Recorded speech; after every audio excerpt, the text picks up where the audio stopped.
G'day guys, my name is Dave Tran and welcome to another GuitarZero2Hero song tutorial. And in this lesson I'll be teaching you how to play Want You Back by 5 Seconds of Summer. Now if you want to master your chords back to front, then be sure to head over to GuitarZero2Hero.com to pick up my free guitar ebook. Now for the basics of this song you won't need a capo and you'll just need your guitar in standard tuning. So let's start with the intro/verse 1 of the song, and we just have two lines of chords here.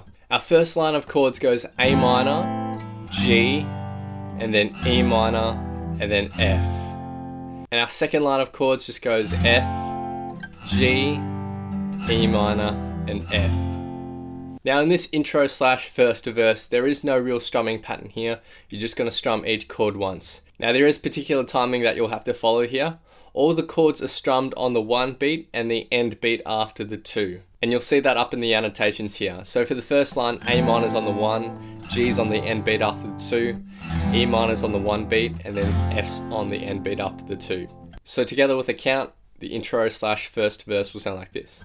1 and 2 and 3 and 4 and 1 and 2 and 3 and 4 and 1 and 2 and 3 and 4 and 1 and 2 and 3 and 4 and... Now that's what it's like in the recorded version, but when they do play it acoustically live, they do implement a strumming pattern.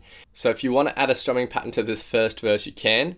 The strumming pattern goes down, up, down, up, down, up, down, up, down, down, up. Now the point at which you're going to change chords is on the third down strum. So each strumming pattern has 2 chords within it. So for the strumming pattern that they use live, it will sound like this. Down.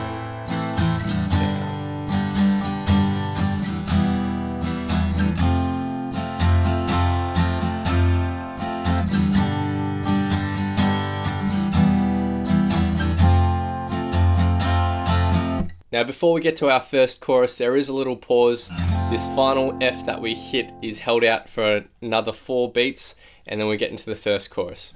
Now the chorus is broken up into 2 parts. The bass riff at the start, and then the chords when everything kicks in later on. So starting with the bass riff, we have 2 lines of tab here. So for our first bar, we just have the first fret of the 6th string. Let's break this up into 3 sections, this first bar. We're going to start by plucking it twice. Now we want to add staccato here, so don't let the notes ring out. After you play it, you want to just lift your finger so it cuts off that note, like that. Then our second little section is just hitting that note again one more time. And then our third section is going up to the 3rd fret, and we're going to pluck this twice, again with some staccato. So the first bar by itself. And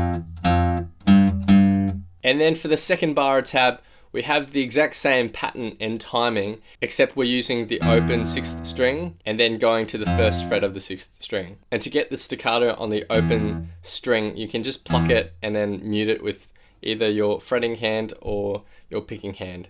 So it'll sound like this. And all together for the first line.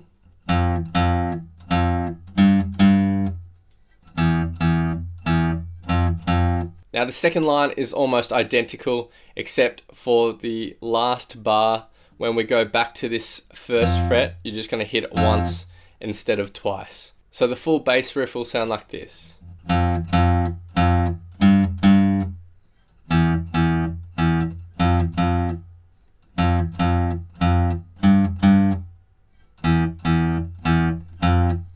Now of course when you do play it, try to give it some feel because it is a funky part of the song. What you can do is also palm mute it as well to give it a more stripped back feel, which might sound like this.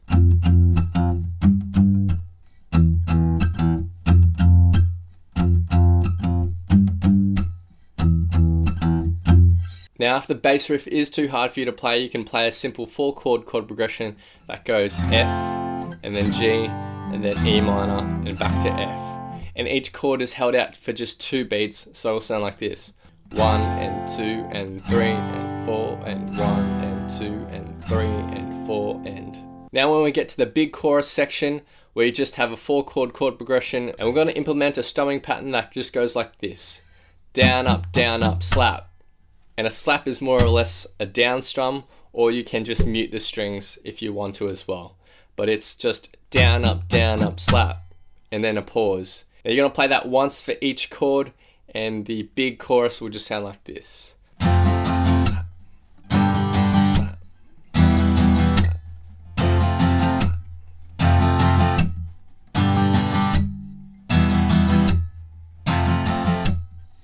Now we get to the second verse, and the second verse is really easy. It's the same chords as the first verse, except timing changes here. Chord changes are no longer on the end beat after the 2.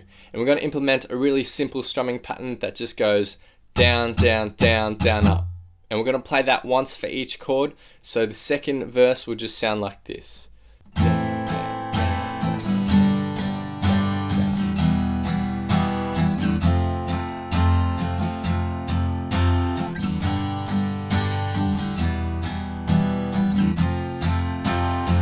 And of course you can strip that back even more by palm muting that strumming pattern as well. Next we get to the bridge, which is an easy 4-chord chord progression. It's F, G, E minor, and F. And each chord is held out for 2 beats, so it just sounds like this. 1 and 2 and 3 and 4 and 1 and 2 and 3 and 4 and it just goes again and again and again. Now before the very last chorus, there's a break section, and it's just 4 chords. It's the first 4 chords of our intro basically. So we have A minor, G, and then E minor and F. And we're using the same timing as the intro as well, where we change chords on the end beat after the 2, which sounds like this. 1 and 2 and 3 and 4 and 1 and 2 and 3 and 4 and then after that break we go back into our last chorus, which is the big chorus. And then to end the song, we also play this break section again. Now I'm going to teach you a couple of the lead lines that are played in this song. The first one is the post-chorus riff, which is really fun to play. So for this, we're going to start with our middle finger on the 14th fret of the 3rd string, and our index finger will be ready to play the 13th fret of the 2nd string. Now notice that in the tab up here, there are a few notes that are in brackets. Now what this means is that these are ghost notes. They're not essential to play. However, if you do play them, it sounds pretty cool. And they're just passing notes. They're played fairly quickly just before the actual notes are played. So our first passing note is the 14th fret of the 3rd string, and then we go to the 13th fret of the 2nd string, which is the real note. And then we're going to go back and hit the 14th fret of the 3rd string. So that will sound like this. So notice how that first note was played really quickly. Now you can choose to leave it out, in which case it will sound like this. Now notice that this riff doesn't start on the 1 beat either. So if we're counting in, it will be 1, 2, 3, and 4, and 1. For our next group of notes, we'll slide our middle finger down to the 12th fret of the 3rd string. That note is our ghost note, and then we're going to go up to the 12th fret of the 2nd string with our ring finger, and back to the 3rd string. So that section will sound like this. And then we go back up to our first position that we had, play that set of 3 notes. And then finally, we take our ring finger, put it on the 15th fret of the 2nd string, and then we hit that and bend up. And we bend up to the pitch of the 17th fret by itself. And we play that twice. Like that. So altogether, the post-chorus riff will sound like this. 1, 2, 3, 4, 1.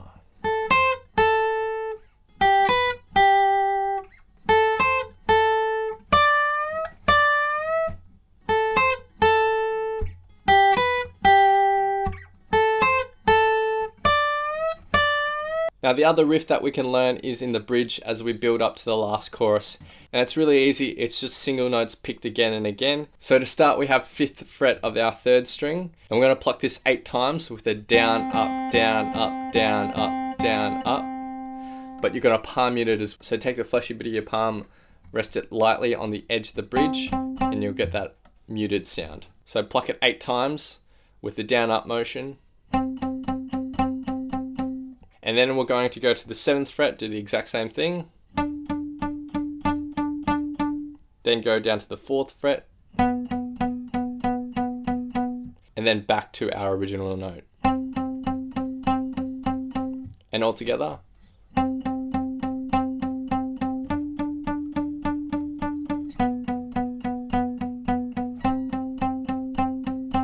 So now I'll be playing through the track in its entirety, and I'll have a vocal track on top for some context. Feel free to play this back as many times as you'd like to practice, play along to, and see how you go.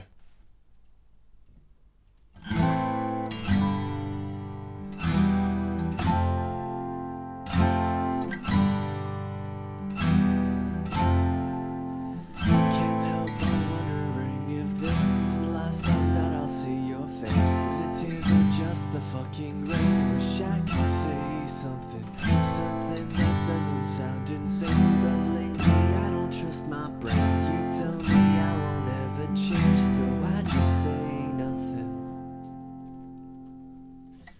No matter where I go, I'm always gonna want you back. No matter how long you're gone, I'm always gonna want you back. I know I'll never get over you. No matter where I go, I'm always gonna want you back, want you back. I remember the freckles on your back and the way that I used to make you laugh. 'Cause you know in the morning I wake up, yeah, I still reach for you. The roses on your shirt when you tell me this will never end. You know we ain't gonna stay moved on, yeah, I still dream for you. And no matter where I go, I'm always gonna want you back. No matter how long you're gone, I'm always gonna want you back. I know I'll never get over you. No matter where I go, I'm always gonna want you back, want you back.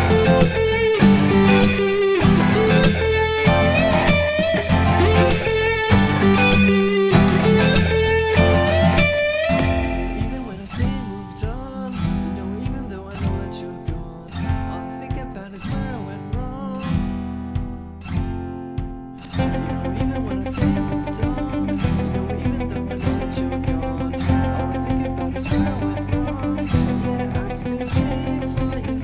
No matter where I go, I'm always gonna want you back. No matter where I go, I'm always gonna want you back. No matter how long you're gone, I'm always gonna want you back. I know I'll never get over you. No matter where I go, I'm always gonna want you back, want you back.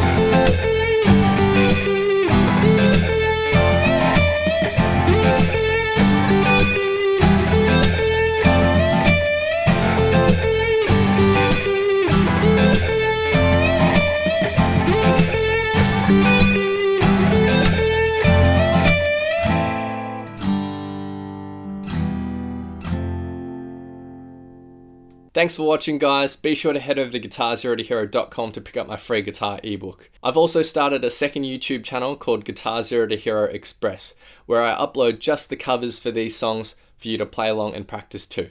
So be sure to check that out, and the link up here or a link in the description below, and subscribe. As always, if you've enjoyed this video, hit the like button, hit subscribe, and click the little notification bell so that you don't miss out on my updates. Leave your thoughts, comments, questions, and requests below, and I'll see you guys next time on Guitar Zero to Hero. Cheers.